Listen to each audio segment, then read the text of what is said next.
Hey everybody, so after a bunch of tutorials, we are back here in the subway of Robotropolis. So yeah, let's go ahead and pick up where we left off. I'm going to pick up Checkers with all of our possessions inside it. And let's see what we can find. There are a couple of things interesting in this area. Let's see, right off the top, let me show you. Oh, there's the toolkit. Just for whatever reason, they randomly put the toolkit there, even though you can summon it on command with T. But right off the top, let me show you that if you take this little tunnel here, and then go down from here, it'll take you to Robotoplatz Station. So there's absolutely nothing here in Robotoplatz Station, so don't ever go there. That's all. Because if you go there, you just have to go through this long tunnel and end up back here, back where the level started. Kind of pointless, right? There is also an Easter egg in this level. And to find it, I believe you just go through here. And sometimes it doesn't work. Sometimes you need to go back and forth a little bit. There we go. Congratulations, you have reached the secret room of public knowledge. This game is dedicated to Warren Robinette, author of Atari Adventure, Rocky's Boots, and the animation utility underlying Robot Odyssey 1. I don't know if I mentioned before, but this game does use the title Robot Odyssey 1, implying that a sequel was planned, but unfortunately there never was one. So, nice little secret room, a little Easter egg. Warren Robinette is actually considered the father of the Easter egg. I think he incorporated one into Adventure, the game for the Atari 2600 as well, so This is a cute little Easter egg, the Room of Secret Knowledge. It's kind of a tribute to the guy who came up with the idea of the Easter egg, or whatever. Okay, so there are a few things we can get around here. Notice this sign pointing toward a subway token. We will need a subway token, but first let me pick up this thing. This is chip number 3, and you might recall...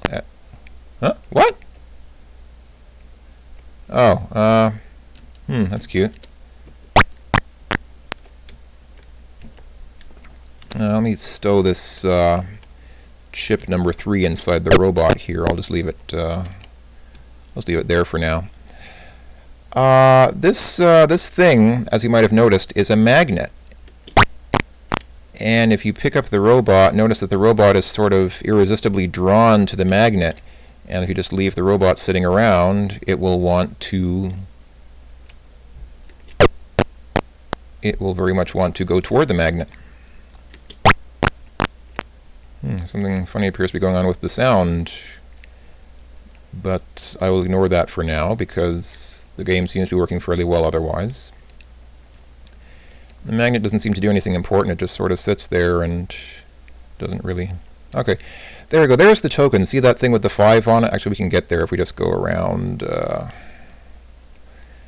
Go around this way, and we need a key. We need the key, so you know what, I'm going to leave Checkers here. And the blue key is right there, so I'm going to grab the blue key.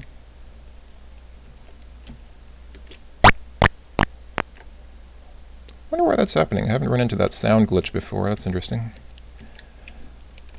Not a big deal. So yeah, I stick the key in there and see that door opens up. Now, as you've probably guessed, you can't just walk in and take the token. Yes, this sentry bot will come by and grab us. Because he is a schmurd like that. So I'm going to need a robot, and this is the first puzzle which will require us to do a little bit of robot wiring. So I'm going to need to tear up some wiring inside a robot. I'm going to just I'm going to opt to use scanner for this, just because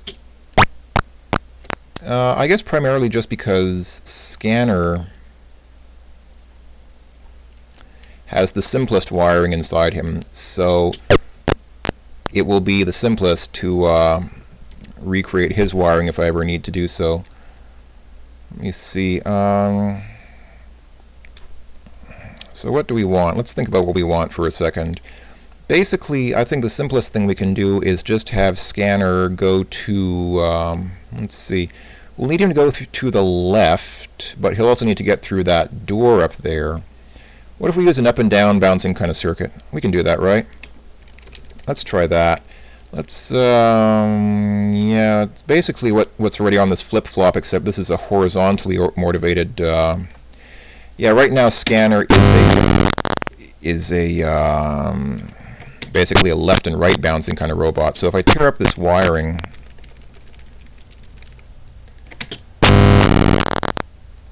and just replace it with, also I want to get this sensor unwired because we're not going to use that for this puzzle. I'll leave that sensor over there for now.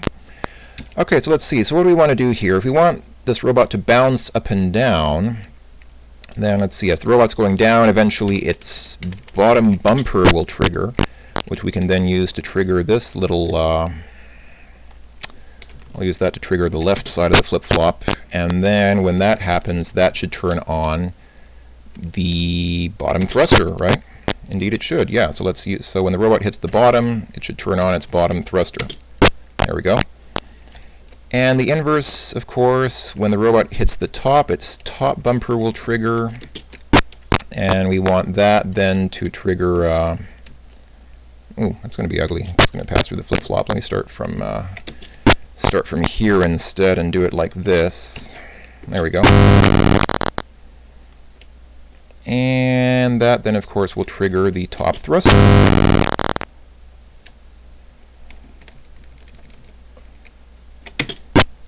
Okay, so far so good. And this NOT gate is wired to that grabber, and right now the grabber is turned off because I'm going to turn on the thruster switch so that scanner will move. If I turn on the remote control and turn it off quickly, then yeah, see the grabber is activated now. So there we go. So we have a good start there.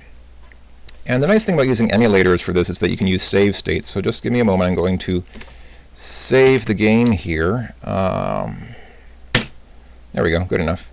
Save the game. And let's see. So let's see what happens now if I use... oh, that's annoying. Scanner grabbed the key that was in the slot, so that now the key...